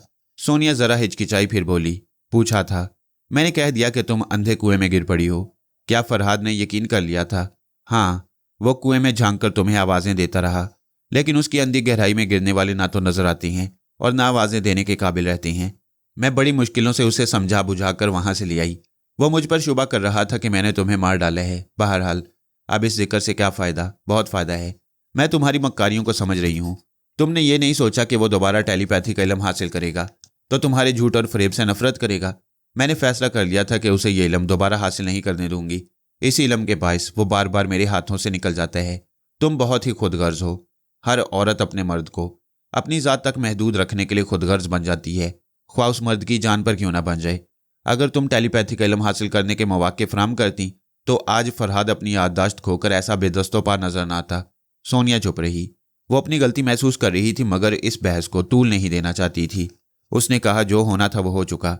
तुम ये बताओ कि फरहाद तुम्हें कहाँ मिला था? वो बोली, इस्तांबुल के बाहर कुछ लोग उसे मार डालने के लिए वीरान इलाका की तरफ लिए जा रहे थे। मैंने कार की पिछली सीट पर उसे दुश्मनों की निगाह में देखा। उसके बाद उसका ताकुब किया। रोमाना यहाँ तक कहने के बाद झूठी रुदात सुनाने लगी कि किस तरह उसने दुश्मनों का मुकाबला किया। रिवॉल्वर से 2 को हलाक किया, बाकी फरार हो गए। वो फरहाद को लेकर यहाँ आ गई। ड्रैगन उसके बाप का दोस्त है। उसने बेटी बनाकर उसे और फरहाद को जहाज में पनाह दी। सोनिया ने कहा, तुम्हारे बयान से भी पता चलता है कि फरहाद मास्टरों की तंजीम तक नहीं पहुंचा था। उसे वीराने की तरफ ले जाने वाले पता नहीं कौन थे। सुपर मास्टर के आदमी तो उसे देखते ही शूट कर देते, क्योंकि फरहाद के एटमी धमाके से उन्हें जो नुकसान पहुंचा है उसके पेश नज़र वो फरहाद को जिंदा नहीं छोड़ेंगे। इसीलिए उन्होंने मुझे जिंदा रखा ताकि मेरे जरिए उसे गिरफ्तार कर सकें। इतना कहकर वो मुस्कुराई, फिर बोली, इन हालात से तुम समझ सकती हो कि मेरी और फरहाद की जोड़ी कितनी मशहूर है। रोमाना चिढ़कर बोली, चोर बदमाशों में शोहरत होती है। बहरहाल मैं उसे यहाँ लाई हूँ, अब वो मेरा ही रहेगा। सोनिया ने हंसते हुए कहा, यह तो आने वाला वक्त ही बताएगा। फिलहाल हमारे झगड़ों से फरहाद को नुकसान पहुंचेगा। वो अपनी सलाहियतें खो चुका है। अब हम दोनों उसकी हिफाजत कर सकती हैं। मैं तुम्हारी मोहताज नहीं हूं। फरहाद को सिर्फ मेरा रहने दो। मैं तन्हा उसे दुश्मनों से दूर ले जाऊंगी। ऐसा तो मैं भी कर सकती हूं। रोमाना ने कहा, एक नियाम में 2 तलवारें नहीं रह सकती। चलो हम ये फैसला फरहाद पर छोड़ें कि वो किसके साथ रहना पसंद करेगा। सोनिया बोली, मगर अभी वो इस काबिल नहीं कि हमारी शनाख्त कर सके और समझ सके कि माजी में हम दोनों में से किसने उसे ज्यादा मुतासिर किया। हाँ, इसी तरह फैसला गैर जानिबदारी से होगा। वो तुम्हें सोनिया और मुझे रोमाना की हैसियत से नहीं पहचानता। हम दोनों उसके लिए नहीं हैं। वो अपनी पसंद से किसी को भी जीवन साथी बना लेगा। सोनिया कुछ सोचकर बोली, एक तरह से अच्छा मौका है। फरहाद शादी के नाम से भागता रहा। अब वो सदा कुंवारा रहने का नजरिया भूल चुका होगा। अगर वो मुझे पसंद कर ले तो मैं उसे फौरन ही शादी करने के लिए कहूंगी। लेकिन इस बात की क्या जमानत है कि वो मुझे पसंद करेगा तो तुम मेरे रास्ते से हट जाओगी। ये शुबा तो तुम पर भी है कि वो मुझे पसंद करेगा तो तुम फिर कोई मक्कारी दिखाओगी। दरवाजे पर से आजम की आवाज़ आई, मैं बहुत देर से तुम दोनों की बातें सुन रहा हूं। अरे ये भी तो सोचो कि मैंने तुम दोनों ही को पसंद ना किया तो फिर झगड़ा ही क्या रहेगा। सोनिया उसे घूर कर बोली, क्या मेरी बरसों की मोहब्बत और वफादारी का यही सिला है कि तुम मुझे भूल जाओ। रोमाना ने कहा, तुम 2 में से किसी एक को पसंद करोगे, वरना तुम्हें उठाकर समुद्र में फेंक दिया जाएगा। सोनिया आगे बढ़कर बोली, नहीं, इसे मोहब्बत नहीं कहते। फरहाद मुझे पसंद ना करे तब भी मैं चाहूंगी कि ये तुम्हारे साथ फरार होकर दुश्मनों से निजात हासिल करे। ये जिंदा रहेगा तो मैं इसका नाम सुन सुनकर जीती रहूंगी। आजम ने रोमाना को देखा तो रोमाना ने आंख मारी। आजम ने इशारा पाकर सोनिया से इश्क शुरू कर दिया। उसने कहा, सोनिया तुम्हारी इन बातों ने मेरा दिल जीत लिया है। मैं नहीं जानता कि माजी में हमारे ताल्लुकात कैसे रहे हैं, लेकिन ड्रैगन से जो बातें मैंने सुनी हैं उनसे पता चला है कि हम दोनों नाग और नागिन के नाम से मशहूर हैं। सोनिया खुश होकर बोली, सच्ची मोहब्बत रंग लाती है। थैंक्स गॉड, तुम सब कुछ भूलकर भी मेरी कदर कर रही हो। रोमाना ने फिर एक बार आंख मारकर नाराजगी जाहिर की। सख्त लहजे में बोली, फरहाद याद करो, तुमने मुझे भी मोहब्बत के सब्ज बाग दिखाई हैं, तुम पर मेरा भी हक है। सोनिया ने कहा, रोमाना तुम अपनी जुबान से फिर रही हो। अभी तुमने कहा था कि फरहाद अगर मुझे पसंद कर ले तो तुम रास्ते से हट जाओगी। वो बोली, लेकिन इतनी जल्दी फरहाद ने फैसला कैसे कर लिया? मुझे भी अपनी मोहब्बत और वफादारी साबित करने का मौका मिलना चाहिए। आजम ने कहा, इस वक्त मुझे अपनी ज़िंदगी से ज़्यादा कोई अजीज़ नहीं। मैंने सुना है कि कोई आबदोज आने वाली है। अगर तुम लोगों के कहने के मुताबिक मैं फरहाद हूँ तो वो मुझे और सोनिया को पकड़ कर ले जाएंगे। इंसानी हमदर्दी का तकाजा है कि तुम मुझे और सोनिया को यहाँ से जाने दो। रोमाना दोनों मुठियां भींचकर गुस्सा से बोली, तुम हरजाई हो, खुदगर्ज हो। तुम्हें सिर्फ अपनी ज़िंदगी से प्यार है। दूर हो जाओ मेरी नज़रों से, गेट आउट। सोनिया आजम का हाथ पकड़कर कैबिन से बाहर ले आई। उनके जाते ही रोमाना ने गुस्सा से दरवाज़ा बंद किया, फिर बेख्तियार मुस्कुराने लगी। सोनिया को नकली फरहाद के साथ भगाने का मंसूबा कामयाब हो रहा था। कैबिन के बाहर सोनिया ने राहदारी से गुजरते हुए कहा, फरहाद, तुम्हारी याददाश्त गुम हो जाने के बावजूद तुमने बड़ी जहानत से मुझ पर एतमाद किया है और नाग और नागिन के हवाले से मेरी मोहब्बत को पहचाना है। आजम ने परेशान होकर कहा, पता नहीं मैं कितना ज़हीन हूँ। खुदा के लिए पहले यहाँ से फरार होने का बंदोबस्त करो, वरना वो आबदोज वाले मुझे फरहाद समझकर उठा ले जाएंगे। तुम तो फरहाद हो, ये अलग बात है कि खुद को नहीं पहचान रहे। बहरहाल मैं अभी ड्रैगन से बात करती हूँ। वो दोनों ड्रैगन के पास पहुँच गए। सोनिया ने कहा, मिस्टर, मैं फरहाद के साथ यहाँ से जाना चाहती हूँ। ड्रैगन ने हैरानी से कहा, यह कैसे मुमकिन है? क्या जहाज से बाहर जाकर समुद्र में डूबना चाहती हो? नहीं, तुम जैसे घाघ स्मगलर के पास फरार होने के लिए मोटर बोट या लाइफ बोट जरूर होगी। नहीं है। मुझसे जिद ना करो। उस पुरस्कार पार्टी की हदायत याद करो। वो तुम्हें वार्निंग दे चुके हैं कि मुझे किसी मामला में छेड़ा ना जाए, दोस्ताना रवैया इख्तियार किया जाए। ठीक है, मैं अब भी तुम्हारा दोस्त हूँ, लेकिन दोस्ती में अपने कारोबार का नुकसान नहीं कर सकता। तुम मेरे जहाज में एक पुरस्कार पार्टी की अमानत हो। जब वो तुम्हें लेने आएंगे तो मैं ये नहीं कह सकता कि तुम फरार हो गई और मैं हाथ पर हाथ धरे बैठा रहा। दुरुस्त कहते हो मिस्टर ड्रैगन। अगर तुम्हारे जहाज में तबाही फैल जाए तो तुम खामोश बैठे नहीं रहोगे। क्या मतलब? ड्रैगन ने नागवारी से पूछा। क्या तुम यहाँ तबाही फैलाओगी? वो बोली। मरते क्या ना करते वाली बात है। मैं कोई पक्की पकाई हांडी नहीं हूं कि तुम मुझे आबदोज वालों के हवाले कर दोगे। जब मैं देखूंगी कि डूबने के सिवा कोई चारा नहीं है तो फरहाद की कसम इस जहाज को डुबो दूंगी। वो तेजी से पलट गई। आजम का हाथ पकड़कर वहां से चली गई। ड्रैगन के माथे पर शिकने फैल गईं। वो तेजी से सोच रहा था कि सोनिया के खिलाफ महाजराई करनी होगी। आबदोज के आने तक उसे जंजीरों में जकड़ कर रखना होगा। उसने अपने एक मातहत को बुलाकर कहा, अपने 2 आदमियों से कहो कि उस नागिन पर कड़ी नजर रखें और तुम लेडी सारा को बुलाकर यहाँ ले आओ। वो चला गया। थोड़ी देर बाद रोमाना आ गई। ड्रैगन ने उसे देखते ही कहा, तुम्हारा मंसूबा मेरे लिए मुसीबत बन गया है। वो आजम को फरहाद समझकर उसके साथ फरार होना चाहती है। वो कुर्सी पर बैठती हुई बोली, उसे फरार होने दो, तुम्हारा क्या जाता है? कैसी बातें करती हो? आप दोस्त वाले कहेंगे कि मैंने उसे भगा दिया है। वो कभी यकीन नहीं करेंगे कि मेरे इतने आदमियों को मार पीट कर यहाँ से निकल गई है।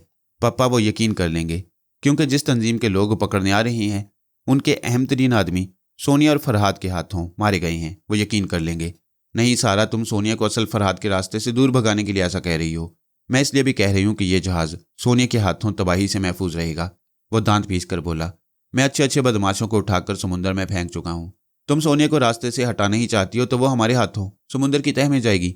पप्पा, मेरी दिली ख्वाहिश है कि सोनिया मर जाए और फरहाद सिर्फ मेरा हो जाए, लेकिन किसी दिन भी फरहाद टेलीपैथी का इल्म हासिल करेगा तो मुझे सोनिया की कातिला की हैसियत से पहचान लेगा। लिहाजा फरहाद का दिल जीतने के लिए मैं सोनिया को मरने नहीं दूंगी। और अगर कभी फरहाद ने पूछा कि तुमने सोनिया को नकली फरहाद की आगोश में क्यों पहुंचा दिया तो मैं जवाब दूंगी कि मक्कारी की इब्तदा सोनिया से हुई। नकली फरहाद मेरे सामने भी आया, लेकिन मैंने असलियत जान ली। औरत अपनी जहानत से मर्द के फरेब से बचती है। अगर सोनिया उसकी असलियत ना जान सके तो इसमें मेरा क्या कसूर? नहीं सारा, जिस तरह तुम उसे मौत से बचा सकती हो उसी तरह गलती से भी बचा सकती हो। फरहाद सोनिया की इस गलती का हिसाब तुमसे लेगा। वो कोई जवाब न दे सकी। वो चश्मे तसव्वुर में देख रही थी कि फरहाद उसके सामने आ गया है और उसे कह रहा है, रोमाना, जिस तरह तुमने अपने हुस्न को मेरी अमानत समझकर संभाल रखा था उसी तरह सोनिया को भी तुम संभाल सकती थी। जवाब दो कि तुमने उसे नकली फरहाद की तन्हाई में क्यों भेज दिया। जवाब दो। रोमाना परेशान होकर ड्रैगन को देखने लगी। पप्पा, मैं क्या करूं? ये सोनिया गले में हड्डी की तरह अटक गई है। उसने मुझे फरहाद के रास्ते से हटाया, मगर मैं उसे हटा नहीं सकती। मैं ही उनके सिलसिला में एक बार उसे नाराज कर चुकी हूं। अब ऐसा करूंगी तो मुझे कभी उसका प्यार नहीं मिलेगा। तुम ख्वाम अब तक परेशान होती रही। सोनिया को उसके हाल पर छोड़ दो, मैं उससे निमट लूंगा। ये भी नहीं हो सकता। आप उसके खिलाफ कोई कदम उठाएंगे तो उस चुड़ैल की सलामती के लिए मैं आपके खिलाफ हो जाऊंगी। ड्रैगन ने उठते हुए कहा, इसकी नौबत नहीं आएगी, मैं सोनिया को नरमी से समझा लूंगा। ये कहकर वो चला गया।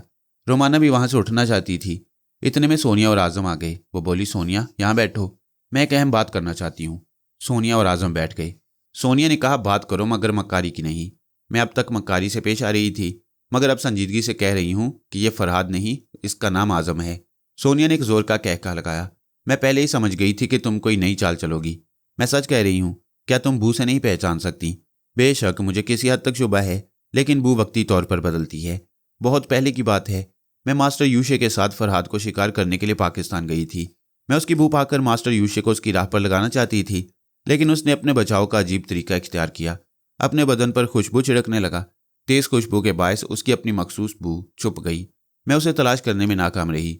मेरे कहने का मकसद यह है कि बाज़ हालात में इंसान के आसपास ऐसी खुशबू या बदबू होती है कि उसकी अपनी मखसूस बू वक्ती तौर पर दब जाती है। क्या तुम्हें मालूम है कि अगर कोई मर्द अपनी जिन्स तब्दील कर ले, यानी कुदरती तौर पर रफ्ता रफ्ता मर्द से औरत बनता जाए, तो हार्मोन्स की कमी या बेशी के बायस उसके जिस्म की बू तब्दील हो जाती है? आजम ने दीदे फाड़ कर पूछा, तुम्हारा क्या मतलब है? क्या तुम ये कहना चाहती हो कि मैं मर्द से औरत बन रहा हूँ? सोनिया ने कहा, हाँ, मैं संजीदगी से सोच रही हूँ कि कहीं बदमाशों ने हार्मोन्स की तब्दीली का इंजेक्शन तुम्हें ना लगाया हो। नहीं, मैं मर्द हूँ, मर्द ही रहूंगा। रोमाना ने कहा, आजम अब इस ड्रामा को ख़त्म कर दो। सोनिया को बता दो कि मैंने असल फरहाद के रास्ते से इसे हटाने के लिए तुम्हारे साथ लगा दिया है। आजम को अपनी जान की पड़ी थी। वो अच्छी तरह समझ गया था कि आबदोज वाले भी उसकी शक्ल देखकर उसे फरहाद समझेंगे। उसके बचाव की सिर्फ एक ही सूरत है कि फरहाद बनकर सोनिया की मोहब्बत और दीवानगी से फ़ायदा उठाए और आबदोज के आने से पहले वहाँ से फरार हो जाए। लिहाजा उसने रोमाना को ताज्जुब से देखकर पूछा, ड्रामा? तुम कौन सा ड्रामा ख़त्म करने को कह रही हो? हाँ, मुझे ये याद है कि तुम सोनिया को मेरे रास्ते से हटाने की तदबीर सोच रही थी। रोमाना गुस्सा से उठकर खड़ी हो गई। आजम, तुम चालाक बनने की कोशिश करोगे तो मैं तुम्हारा सर तोड़ दूंगी। सोनिया अपनी जगह से उठती हुई बोली, जो शख्स अपना सब कुछ भूल चुका हो और एक मासूम बच्चे की तरह सहारे का मोहताज हो, उस पर हाथ उठाना दानिशमंदी या दलेरी नहीं। तो फिर ये मुझे गुस्सा क्यों दिला रहा है? ये मुझे भी अक्सर गुस्सा दिलाया करता था, ये लाशऊरी तौर पर। अपनी हरकतों से खुद को फरहाद साबित कर रहा है। सोनिया, ये फरहाद ना हुआ तो बाद में तुम पछताओगी। तुम मेरी हमदर्द क्यों बन गई हो, इसलिए कि मैं अपने फरहाद को शिकायत का मौका नहीं देना चाहती। एक दिन वो मुझसे कहेगा कि मैंने तुम्हें इतनी बड़ी गलती से बाज क्यों ना रखा। अच्छा, तो तुमने मुझे गलती से बाज रखने का फर्ज अदा कर दिया। अब मैं बाज ना हूं तो ये मेरी गलती होगी। क्यों फरहाद, ठीक है ना? तुम रोमाना को कभी इल्जाम ना देना। चलो, यहाँ बैठना मुनासिब नहीं। वो आजम के बाजू में बाजू डालकर वहां से जाना चाहती थी, फिर दूर से ड्रागून को आते देखकर रुक गई। रोमाना इजी चेयर पर बैठी हुई थी। बोली, पापा इधर आओ। देखो, मैंने सोनिया को हकीकत बता दी है, लेकिन फिर भी ये आजम को फरहाद समझने पर मसर है। ड्रागून ने करीब आकर कहा, ठीक है सारा, तुमने अपना फर्ज अदा कर दिया। अब सोनिया अपनी मर्जी से धोखा खाना चाहे तो हम क्या कर सकते हैं? सोनिया ने कहा, मैं खूब समझती हूँ। तुम चाहते हो कि मैं उसे फरहाद की नकल समझूं और किसी ख्याली फरहाद के इंतजार में फरार होने का इरादा तर्क कर दूं। नहीं मिस्टर ड्रागून, मैं फिर एक बार समझाती हूँ कि अपनी मोटरबोट मेरे हवाले कर दो। आइंदा जिंदगी के किसी मोड़ पर मैं भी तुम्हारे किसी काम आऊंगी। ड्रागून ने कहा, सोनिया, तुम्हारी जैसी औरत से दोस्ती कायम रखते हुए मुझे बेहद खुशी होगी, लेकिन तुम ही बताओ कि तुम्हारे फरार होने के बाद वो लोग मुझसे किस बुरी तरह पेश आएंगे। तुम कह सकते हो कि फरहाद यहाँ पहुंच गया था और टेलीपैथी के जरिए तुम्हें ज़हनी अजियतें पहुंचा रहा था, लिहाजा तुम सोनिया और फरहाद को फरार होने से ना रोक सके। रोमाना ने कहा, पप्पा, मैं सोनिया की हमायत करूंगी। प्लीज़ आप मोटरबोट इनके हवाले कर दें। वह थोड़ी देर तक सोचता रहा, फिर उसने अपने एक मातहत को बुलाकर कहा, चाबियां लेकर एमरजेंसी रूम में आओ। मातहत एक तरफ चला गया। ड्रागून, सोनिया, रोमाना और आजम जहाज के निचले हिस्से की तरफ जाने लगे। ड्रागून ने कहा, इस मोटर में ज़्यादा से ज़्यादा 1 हफ्ता का राशन और पानी रखा जा सकता है। इतना ही डीजल और पेट्रोल होगा।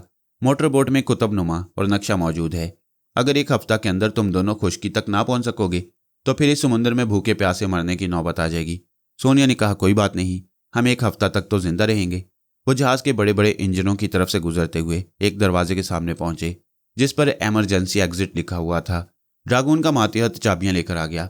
ड्रागून ने दरवाजे के लॉक में एक चाबी डाली, फिर हैरानी से बोला, अरे ये तो खुला हुआ है, अंदर कौन है? अंदर से आवाज आई, तुम्हारी मौत, दरवाजा खोलने वाला जहन्नुम में पहुंच जाएगा। वो लोग दरवाजे के दोनों तरफ दीवार से लगकर खड़े हो गए।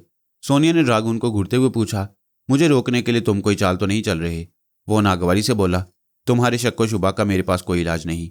सोनिया ने चीख कर कहा, मैं अंदर वालों को वार्निंग देती हूँ कि बाहर आ जाओ, वरना इस इमरजेंसी एग्जिट को हैंड ग्रेनेड से उड़ा दिया जाएगा। अंदर से आवाज आई, इससे पहले ही हमने एग्जिट का दरवाज़ा खोल रखा है और हम मोटर बोट में बैठे हुए हैं। दरवाज़ा खुलते ही हम फायरिंग करेंगे और मोटर बोट को लेकर खुले समुद्र में चले जाएंगे। आखिर तुम लोग चाहते क्या हो? फरहाद को तुम्हारे साथ देख लेने के बाद और क्या चाहेंगे? सिर्फ ये कि तुम दोनों आबदोज के आने तक शराफत से जहाज में रहो। सुपर मास्टर कोई नादान बच्चा नहीं है। वो समझता था कि बीच समुद्र में फरार होने का यही एक रास्ता है जिसे अब बंद कर दिया गया है। सोनिया ने आहिस्तगी से पूछा, मिस्टर ड्रागून, क्या समुद्र की तरफ खुलने वाला दरवाज़ा किसी तरह बंद नहीं किया जा सकता? नहीं, उस दरवाजे को खोलने और बंद करने वाली कील इसी कमरे में है, हम बाहर से कुछ नहीं कर सकते। वो झुंझलाकर बोली, जब हम कुछ कर नहीं सकते तो फिर उन्हें भी आराम से नहीं बैठने दूंगी, उन्हें यहाँ से भगा दूंगी ताकि वो खुले समुद्र में दिन के वक्त धूप में जलें और रात को सर्दी से ठिठुरते रहें। क्या तुम्हारे पास रिवॉल्वर है? ड्रागून ने कहा, नहीं है। तुम क्या करना चाहती हो? प्लीज़ उन्हें यहाँ से भागने पर मजबूर ना करना। मेरी $32,000 की मोटर बोट चली जाएगी। उसकी बात खत्म होते ही सोनिया ने घूमकर दरवाजे पर एक लात मारी, फिर बड़ी फुर्ती से एक तरफ हो गई। दरवाजे एक झटके से खुलते ही ठाएं ठाएं की आवाज़ गूंजी। मोटर बोट का इंजन घुर्राया। सोनिया ने परस में से आईना निकाल कर देखा। अंदरूनी मंजर दिखाई दे रहा था। मोटर बोट तेजी से फिसलती हुई एग्जिट से निकल रही थी। पिछली सीट पर बैठने वाले ने आईना की तरफ फायर किया। सोनिया ने हाथ हटा लिया। ये सब कुछ जैसे चश्मे ज़दन में हुआ, फिर सन्नाटा छा गया। वो सब दौड़ते हुए अंदर आए। एग्जिट डोर के बाहर दूर समुद्र में वो मोटर बोट तेजी से जाती हुई नजर आ रही थी। ड्रागून ने सोनिया को घूंसा दिखाते हुए कहा, मैं तुम्हारा मुंह तोड़ दूंगा। वो मेरी मोटर बोट ले गए, तुमने उन्हें भगाकर क्या पा लिया? वो इत्मीनान जो दुश्मनों को मैदान से भगाकर हासिल होता है। अब मैं देखूंगी कि इस जहाज में और कितने दुश्मन हैं। अरे तो क्या मुझे और नुकसान पहुंचाओगी? देखो सोनिया, अब तो फरार का रास्ता नहीं रहा। वो आबदोज वाले जरूर आएंगे और तुम्हें जरूर पकड़ कर ले जाएंगे। तुम उनका गुस्सा मुझ पर क्यों उतार रही हो? वो कोई जवाब दिए बगैर चली गई। आजम उसके पीछे पीछे था। रोमाना नागवारी से बोली, ये तो उसकी दुम की तरह पीछे लग गया है, नॉनसेंस। ड्रागून ने एग्जिट डोर को बंद करते हुए कहा, आओ चलें, मुझे और मेरे आदमियों को मोहतात रहना होगा। ये औरत किसी वक्त भी हंगामा कर सकती है। रोमाना ने उसके साथ चलते हुए कहा, पप्पा, मुझे एक स्टेन गन और कुछ हैंड ग्रेनेड की ज़रूरत है। क्या अब तुम्हारा दिमाग खराब हो रहा है? आप जो भी समझें, मैं सोनिया को दुश्मनों के हत्थे नहीं चढ़ने दूंगी। तुम औरतों को समझना बहुत मुश्किल है। कुछ देर पहले सोनिया को रास्ते से हटाना चाहती थी, उसकी मौत की तमन्ना कर रही थी। अब भी यही तमन्ना है, लेकिन आंखों के सामने मरते या मुसीबत में गिरफ्तार होते देखूंगी और उसकी सलामती के लिए जद्दोजहद नहीं करूंगी तो फरहाद के सामने जवाबदेह होना पड़ेगा। वो झिल्लाकर बोला, तुम सब जहन्नुम में जाओ, मेरा सुकून बर्बाद हो गया है। पप्पा, मेरा और सोनिया के जहन्नुम में जाने का तमाशा यहाँ के तमाम मुसाफिर डूबते डूबते देखेंगे। उन मुसाफिरों में तुम भी शामिल हो। वो जीने पर चढ़ते हुए ऊपर आ गए। राघु ने कहा, अच्छा जाओ, अभी मेरा दिमाग ना खाओ, मैं सोचूंगा कि तुम्हें स्टेन गन वगैरह देना चाहिए या नहीं। वो अपने कैबिन की तरफ चला गया। रोमाना ने दोपहर का खाना नहीं खाया था, अब शाम हो रही थी। वो डाइनिंग हॉल की जाने बढ़ गई। वहां एक मेज के अतराफ सोनिया और आजम खाने में मसरूफ थे। आजम ने कहा, तुम ऐसे इत्मीनान से खा रही हो जैसे बरसों जिंदा रहना है, खुदा के लिए कुछ सोचो। वो लुकमा चबाती हुई बोली, जो लोग मौत के डर से सोचते हैं वो अहमक हैं। अरे मौत तो आएगी ही, हमें अच्छी तरह खा पी कर मौत के खिलाफ जीने की तैयारी करना चाहिए। ताज्जुब है कि याददाश्त गुम होते ही तुम इतने बुज़दिल क्यों बन गए हो। वो मेज पर घूंसा मारते हुए बोला, किसकी याददाश्त गुम हुई है? जहन्नुम में गया तुम्हारा फरहाद। मैं समझ रहा था कि फरहाद बनकर रहूंगा तो तुम मेरे बचाव की तदबीर करोगी, अब क्या खाक करोगी? मोटर बोट तो वो ले गए, लानत है तुम्हारे खाने पर, हलक तक ठूंसे जा रही हो। वो हैरानी से बोली, तुम्हें क्या हो गया है?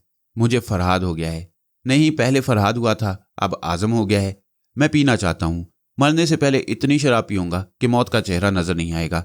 वो हमदर्दी से उसका हाथ थाम कर बोली, उस रसवंती ने तुम्हें जहनी तौर पर मार डाला है। पता नहीं उसकी पिलाई हुई दवाएं क्या क्या असर दिखाएंगी।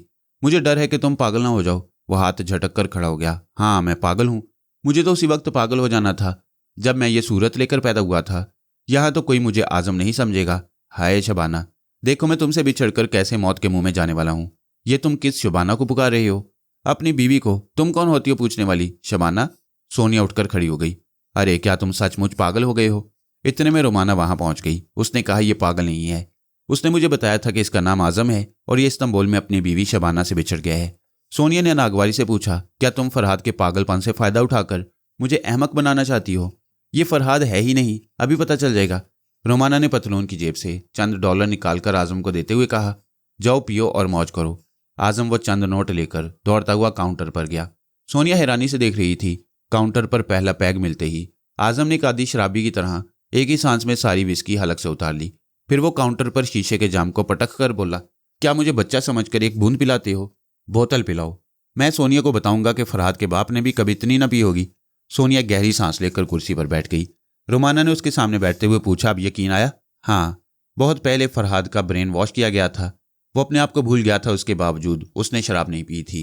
ये तो पी रहा है। रोमाना ने कहा, शुक्र है कि तुम्हें अकल आ गई। सोनिया आजम को देखे जा रही थी। ताज्जुब है, मैंने आज तक किसी इंसान की ऐसी मुकम्मल कार्बन कॉपी नहीं देखी। अब भी फरहाद समझकर दिल इसकी तरफ खिंचा जा रहा है। तो फिर चली जाओ उसकी आगोश में। सोनिया हंसती हुई बोली, मैं क्या इसकी आगोश में जाऊंगी? ये खुद ही जहन्नुम में जाएगा। बेचारा चीखता चिल्लाता ही रहेगा, मगर सुपर मास्टर के आदमी इसे फरहाद समझ कर ले जाएंगे। रोमाना मुस्कुराती हुई बोली, मुझे भी इस बात की खुशी है कि दुश्मन धोखा खा जाएंगे और हमारे फरहाद से उनकी तवज्जो हट जाएगी। रोमाना ने हमारा फरहाद कहा तो सोनिया जलकर उसे देखने लगी। वह फरहाद को सिर्फ अपनी जागीर समझती थी, लेकिन उस वक्त रोमाना से उलझना मुनासिब ना था। वो सब्र करती हुई बोली, दुश्मन को मजीद फरेब देने के लिए हमें आजिम से दिलचस्पी लेना होगी। रोमाना ने तायद की, हाँ, मगर मुझे उससे कोई दिलचस्पी नहीं। तुम क्या समझती हो कि मुझे उससे कोई लगाव है? तुम तो नाराज हो गई, मेरी काली मैना। मैं ये कहना चाहती हूँ कि दुश्मन तुम्हारे हवाले से फरहाद तक पहुंचना चाहते थे। उनकी एक ख्वाहिश इस तरह पूरी होगी कि तुम आजम को फरहाद कहकर उससे इश्क करती रहो। क्या मुसीबत है? सोनिया नागवारी से उठ गई। काउंटर के पास जाकर बोली, फरहाद, ठीक है कि तुमने पीना सीख लिया, मगर मैं तुम्हें ज्यादा पीने नहीं दूंगी। हैं? वो नशे में झूमते हुए बोला, तुम अब भी मुझे फरहाद कह रही हो? अगर बच्चे की आदत बिगड़ जाए और वो नशा शुरू कर दे तो उसका नाम नहीं बदल जाता। आओ मेरे लाल, मेरे साथ चलो। वो लड़खड़ाता हुआ रोमाना की तरफ बढ़ा। रोमाना, तुम इस काली बला को समझा दो कि मैं साला फरहाद नहीं हूं। रोमाना ने कहा, मैं झूठ कैसे बोलूं? तुम साले फरहाद हो। अरे अरे, तुमने भी पटरी बदल दी। मैं तुम दोनों का खून पी जाऊंगा। जितनी शराब पी ली है उतना ही काफी है। इसे अच्छी तरह याद रखो। तुम कितने ही रंग बदलोगे, हम तुम्हें फरहाद ही साबित करेंगे। अगर तुम्हारी जिंदगी रही तो आइंदा इस दुनिया को देखते रहोगे, वरना फरहाद की जगह लाजमन जान दे दोगे। सोनिया दोनों बाहें फैलाकर उसकी तरफ बढ़ी। मेरी जान, मेरे फरहाद। दूसरी तरफ से रोमाना ने आशिकाना हमला किया। नहीं मेरी जान, तुम मेरे फरहाद हो। वो चकराकर धम से फर्श पर गिर पड़ा। तकदीर अटल फैसला सुना रही थी। उसे हर हाल में कुर्बानी का बकरा बनना ही था।